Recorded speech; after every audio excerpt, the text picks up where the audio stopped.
Welcome back to the channel. On the last video, we got this thing to run. 83 Ford F150, 4.9 liter, 300 inline six. After we got it to run, we got it to go into gear, we got it to back up, we got it to go forward. It was great. Motor mounts on this thing, I believe, are the original motor mounts, and they're shot, especially the one on the passenger side. I did go ahead and replace the carburetor that we got to run with a new carburetor that I got off of eBay, I think for about 60 bucks. It is not the greatest carburetor, but it is doing the job. It starts, it runs, it idles, and it drives. So today we're going to do something that I have never done before. We are going to change motor mounts. I believe that the passenger side and the transmission are the worst. However, if I'm going to bother to replace those two, I might as well replace all three. So I bought a kit also off of eBay. It cost me, I believe, $50. Today we're going to go on an adventure together. Like I said, I've never done this before. I'm kind of a little nervous. Either I'm going to get her done or it's going to get bad. Either way, here we go. My plan, I say that tentatively, come in here and look. This is the passenger side motor mount. All I have done is loosen those bolts to the engine. Doing the same on the driver's side here. Now that those bolts have been loosened, I'm going to remove the bolts that go to the body. And then I'm going to try and find some place on the underside of this engine to jack it up. I'm probably going to end up having to jack it up on the oil pan, which kind of, to be honest with you, scares the crap out of me. I've never jacked an engine up by the oil pan, but the way this motor is designed, I really don't think I'm going to have much of a choice.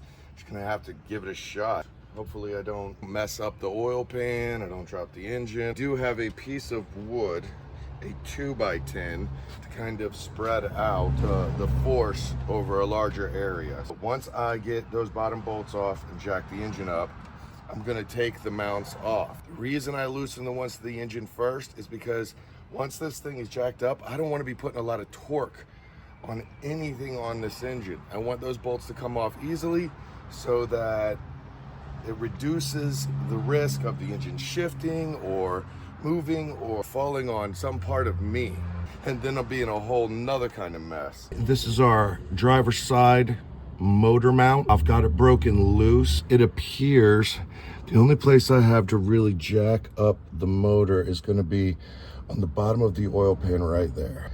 Right now, I'm just taking this loose so that I can take the other one loose. I don't want to take it all the way off until I've got the jack underneath of it. The other motor mount is right there. Loosen that bad boy up too. Looks a little tighter in there. Hopefully I won't have a problem. So I got this bolt mostly backed off. I got the jack under the oil pan with my 2x10. I'm gonna go about this very slowly because it kind of scares the crap out of me. I think I already said that. I'm gonna go ahead and take these bottom two bolts out that I showed you. I'm gonna put a little more pressure on the engine to bring it up, and then I'm gonna go up and take off the top bolts. I got the two bottom bolts off. I've jacked the engine up, jacked up very slowly, and they just started to move up before they get any higher. I'm gonna take the bolts out of the top of the mounts that go to the engine on this side, and then I'm gonna do the same thing on that side. And once that's done, I'll jack the engine up slowly, a little more, just until I have enough room to take a mount out, replace it with a new mount, start the bolts, and then move to the other side. So, there's one, there's two. While I'm doing this, I'm taking the lower ones off first, then the top one. The reason for that is if there's any tension on the mount, my hand is as far away as possible when I take the last one out. There it is. There's number 3. I'm also listening to the engine, listening for any creaks. I'm listening for it to move at all. I'm being as cautious as possible. I want to keep it as straight as I can to give me the best chance of getting these mounts in and out. Oh. Kicking the jack ain't gonna help. 1, 2. Oh. It would really be beneficial to me if I stopped dropping stuff. Number 3. I'm gonna slowly jack up on the engine. and see what kind of separation I can get between the engine and the motor mounts. Good place to look is going to be down at this motor mount. We're looking for enough separation to take that one out and put the new one in. Here we go. One more.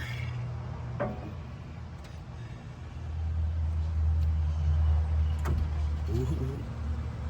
That might be enough on that side. So I got the bottom one, just threaded on, just a couple turns. Just kind of hold it in place. The holes for these motor mounts, they're slots. They're about this big. What I'm gonna try and do is at least get one of these in, try and get the one at the top first, and then see if I can do the ones at the side. I cannot. The engine is torqued back just a little too much. That's okay. What we'll do is see if we can get this other one out, get it in there. Then we'll bring that jack down just a touch, and then see if I can get the other two in. Oh, that one came out super easy. I think on this side, I'm gonna try and get upper bolts in there first. That way, it's kind of guided. No, that's not gonna work either. Gonna have to put the bottom one on, let this down just a touch. Oh. Perfect, I think. We'll see. Got me in one. If it can get me in one on the other side, I'll feel a lot better about letting it down a little more. Oh, got it. Let's see if I can get the other two in this one. There's the second one. Here's the third one. Well, at least I got all the bolts started on this side. Got one on this side, so I need to bring the engine down again to get the other two on this side. Would have been too much. I'm almost there. Famous last words. Oh, I got the top one. Bring the engine down a touch. Again. See the gap between that end of the mount and the block? That is where I'm having my issue. Let me try bringing it back up. Oh, there it went. Look how close it got. Let's see if that's enough to get the bolt in. Yeah, it's going in. Tighten it up using the ratchet a little more, but it did finger in. I was able to get it to thread in with my fingers. Just want to get it a little snug. And let's bring the engine down. I'm gonna tighten the top where it mounts the engine down first. Then I'm gonna come back and do the underside. I now have the two lower motor mounts bolted in on both sides. The oil pan appears to have made it through unscathed. I don't see any dents or anything like that. That's pretty much how it looked before. Matter of fact, dried oil is still stuck to it. Now that the front two motor mounts are done, now we're gonna have to move to the last one, transmission mount, right down there. I got my motor mount bolts on the transmission loosened. One right there, one right there. I got the ones on the lower mount bracket. I got those taken out right there.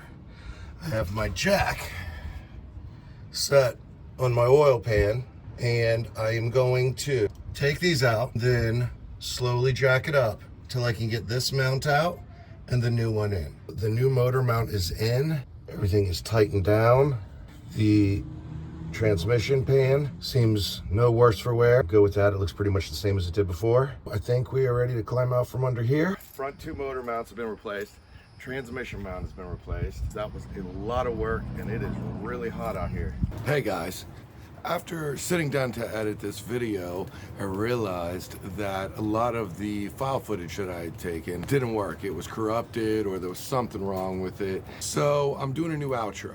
I think maybe it was so hot that day, because it was really hot, that the camera just overheated and it just started acting crazy. Anyways, we got most of the footage, if not all of the relevant footage, to see what horrible mistakes that I made in the process of changing motor mounts. I did say in the video that I'd never changed motor mounts before. That's not entirely true. I've changed a motor mount here or there on a newer car, but I've never done it on Ford F-150, especially of that year, that make, that style, that engine. So I kind of went into it not knowing really what I was doing. It's kind of why I was so nervous about it in the video. I thought about not even putting this video up, but when I looked on YouTube, there weren't many videos on how to change motor mounts in this vehicle, so I figured somebody could use it. I mean, if for nothing else than to see what I did wrong and do it better than I did. So I hope you all liked the video. If not, my bad. Try better next time. But if so, please consider giving me a like or subscribing. I love seeing these vehicles get a second life, and I'm sure you do too. Thanks for watching. Catch you later.